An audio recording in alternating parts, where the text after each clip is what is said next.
Hey everyone, it's Desiree, and I am here with Scrapping for Less and their Flavor of the Month card kit. This kit is for February 2020, and it is themed It's All About the Girls. So if you remember January, it was all about the boys. So it's our turn. So let's take a look at what comes inside your kit. Now we are going to look first at the Double Dip Sunday level.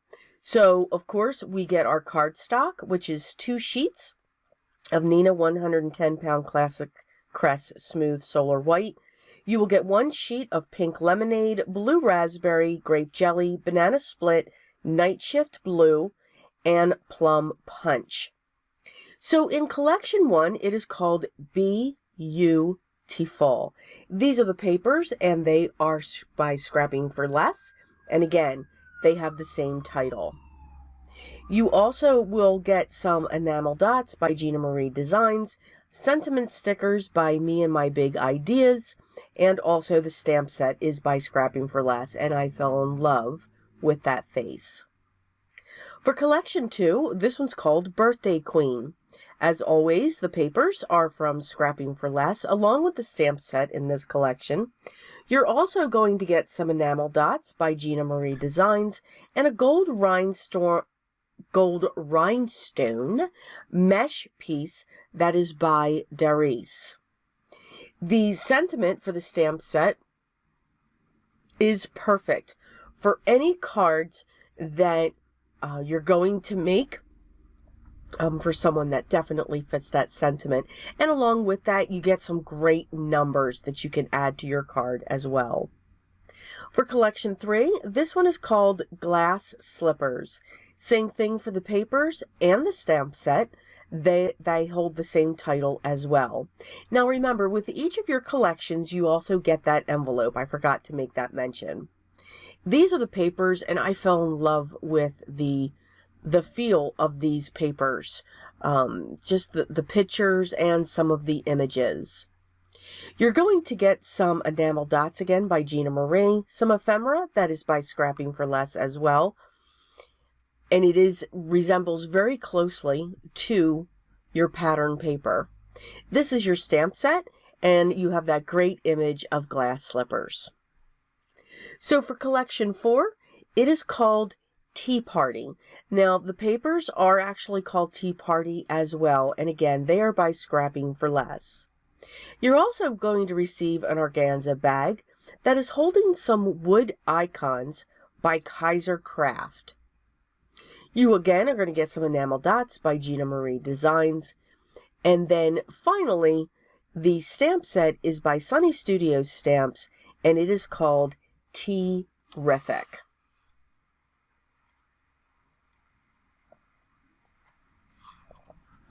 Now, these are all the items that come in the Double Dip Sunday level, if that's what you subscribe to.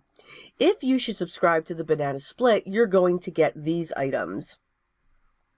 You're going to get a Fleur stencil, wow, I'm having a tough time here, by Scrapping for Less. And you're also going to get a word die, and the word that you're going to get is beautiful.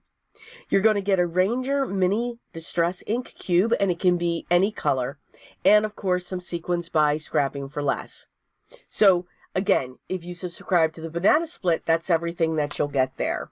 So let's get started in our card that I have already started. So, what we're going to do, as always, you can get a copy of the ingredient sheet and also the sketch for this month, and I will have a link down below in the video description. So I immediately pulled that beautiful face pattern, and I pulled out my VersaFine black ink, and I stamped that onto a piece of white cardstock. I then dug into my stash of my stickles. I love my stickles. Of course, we had to have purple. For most of you know and have seen my videos, yes, I have purple hair. My hair's purple. I love it.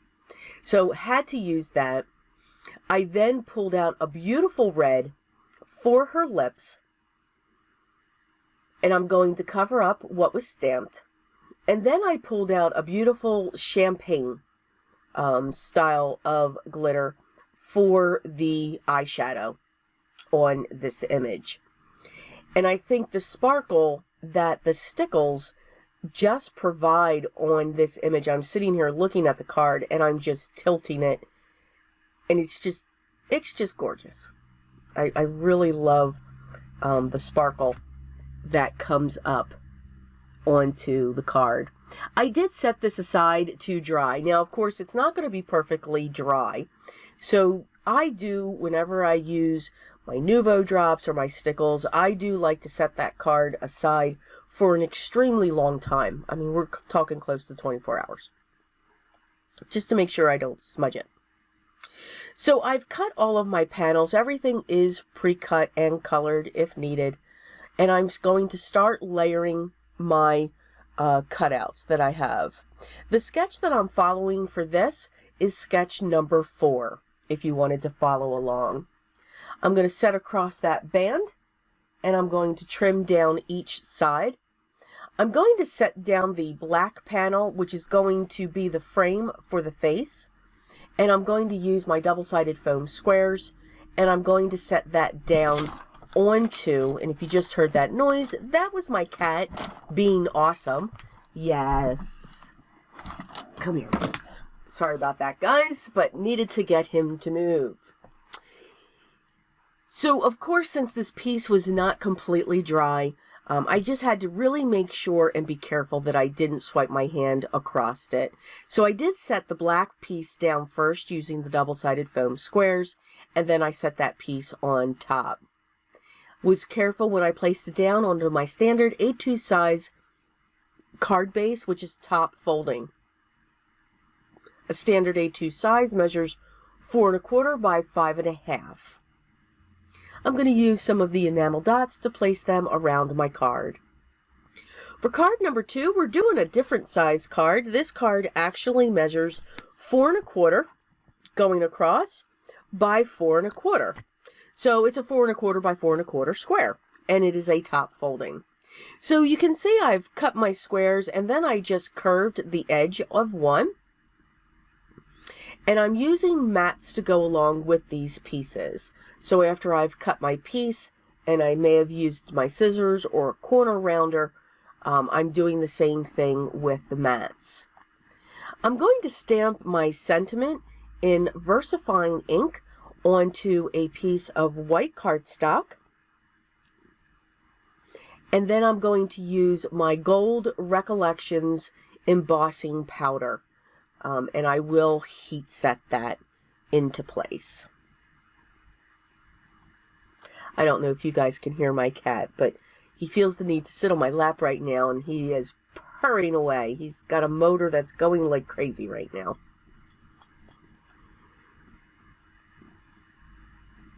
So I'm going to apply my embossing powder, and then, as I said before, I will use my heat gun to heat set that in place until it's all melted. I will place that onto the one panel, and then I'm going to set up the gold diamond panel. So I'm using that mesh, the rhinestone mesh by Desiree, and I just cut a strip of that, and it's about a 1/2 inch when you use 3 strips, 3 lines of those rhinestones, and I'm using a piece of cardstock to back it. I'm going to cut around that, and then that's what I'm going to use as a band going across the top. Again, we must add as much bling as we can. I'm going to use my double-sided foam squares again to prop this piece up onto that panel. And then I'll do the same thing with the rhinestones also. I'll actually just put the double-sided foam squares cut along the top of it. I realized that's actually was going to go off that panel, and totally forgot that I need to make sure that I have double-sided foam squares on it at a certain spot, because it will hang over the edge, and I need it to stay even.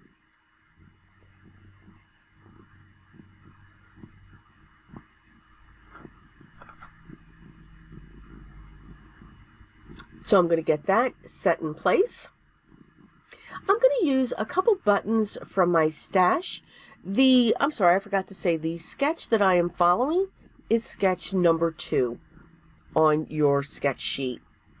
So instead of a flower like it shows, I'm actually going to use a couple buttons, and I chose to use my glue dots to adhere them so that they don't move.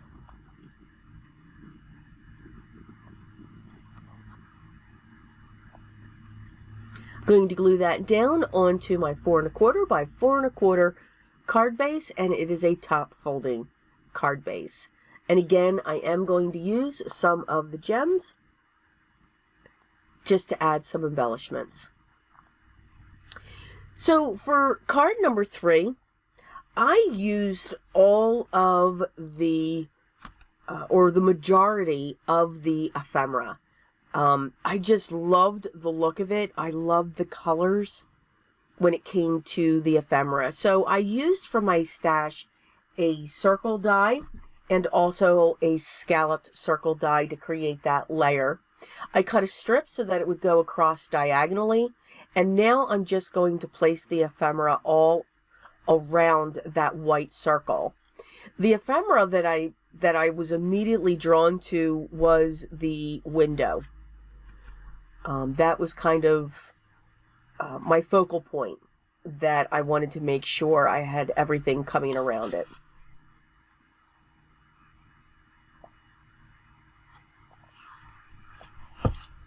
Now I'm just looking to where I'm going to set, excuse me, set those flowers. I'm going to trim the sides.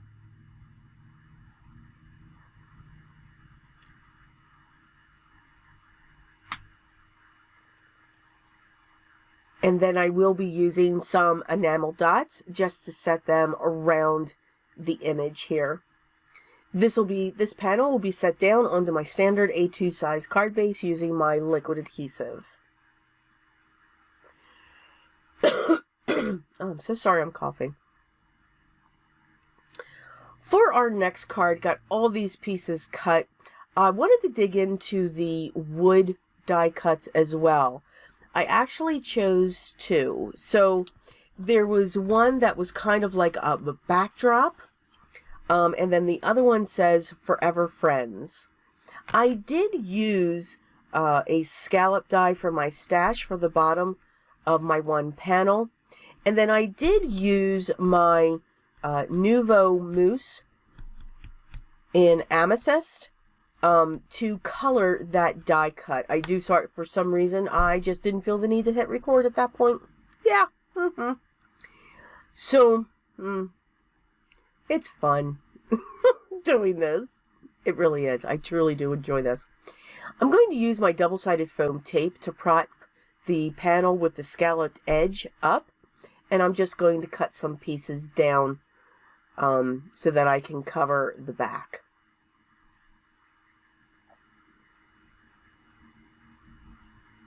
And then just 2 more small pieces. Oh, I'm so sorry.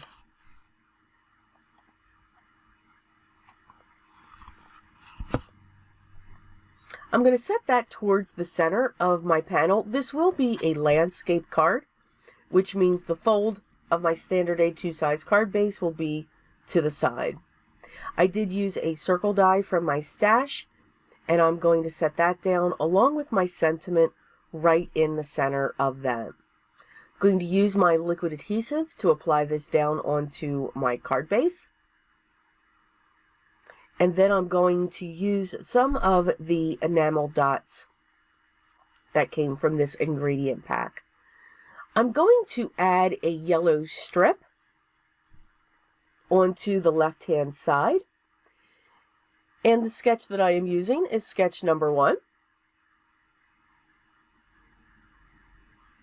And I'm going to use both liquid adhesive and double-sided foam squares to set that in place. And then for an added embellishment, I am going to pull in a button once again, and I will use a glue dot to set that in place.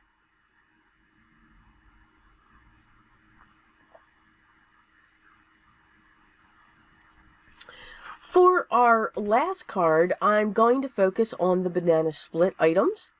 And of course, I'm going to focus in on this stencil. I think it is a beautiful flourish stencil.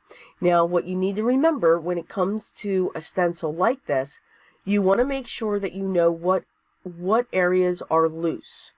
So again, as you're coming in with whatever blending tool you're using, you can see my hand stays down on the stencil a lot because you've got some of these pieces that are not fully connected to each other, so they can lift up, which I think gives you a lot of choices for the stencil itself. But if you're looking to have that as a background, then you just need to make sure that you're keeping your fingers in certain areas of that stencil so that it stays down flat onto the cardstock. So it's just something to look at when you look at your stencils. The look that I'm going for, I'm using two colors. I'm using Shaded Lilac and I'm using Seedless Preserves. At least I think it was Seedless Preserves. Yeah, I think it was. Or what was the... Not quite sure. And of course I didn't write it down. Oh my. Now I'm coming in, since I used the darker color, or maybe that was Wilted Violet. Oh, I don't know. I showed it to you. Then I'm coming in with the Shaded Lilac just to fill in where the white area is, because I didn't want that as stark white. But I did want it to have a cloudy look about it when it came to that flourish. So the sentiment that I chose, it says, keep smiling because life is a beautiful thing, and there's so much to smile about. So I thought that was really pretty. It's a very dainty and small font, so you do want to make sure that you do use a fine detail embossing powder for that sentiment. I'm using my double-sided foam tape so that this will be propped up going across the card. I did place this onto my standard A2 size card base, and now I'm going to set the sentiment, and I'm just going to trim the sides to make that even. And then of course I'm going to finish up with some of the enameled dots that came in one of the other collections. So here's a close-up of the cards that we made today using the Scrapping for Less February 2020 Flavor of the Month card kit. And remember, its theme, it's all about the girls. So I do hope you enjoyed these. Please, all the links to, if you haven't subscribed, so that you're able to subscribe to the ingredient sheet, the sketch sheet, their blog, for even more inspiration. Make sure you get involved in the hop for this kit. It launches now at the time that you are reading this. If you should have any questions or comments, please make sure you leave those down below, and I will make sure I will get back to you. And please know all of those links will be down in the video description in case I forgot to say that. Okay, so as you can see, it's interesting watching a video of mine, but if you haven't already, I would love for you to subscribe. Make sure you ring the bell so that you'll know when the next video is live and ready for you to watch, and by all means, hit that thumbs up. I want to thank you so much for stopping by and spending this little bit of time with me, and please make sure you enjoy your day, but always remember what's most important for me, each and every day. Always be creative.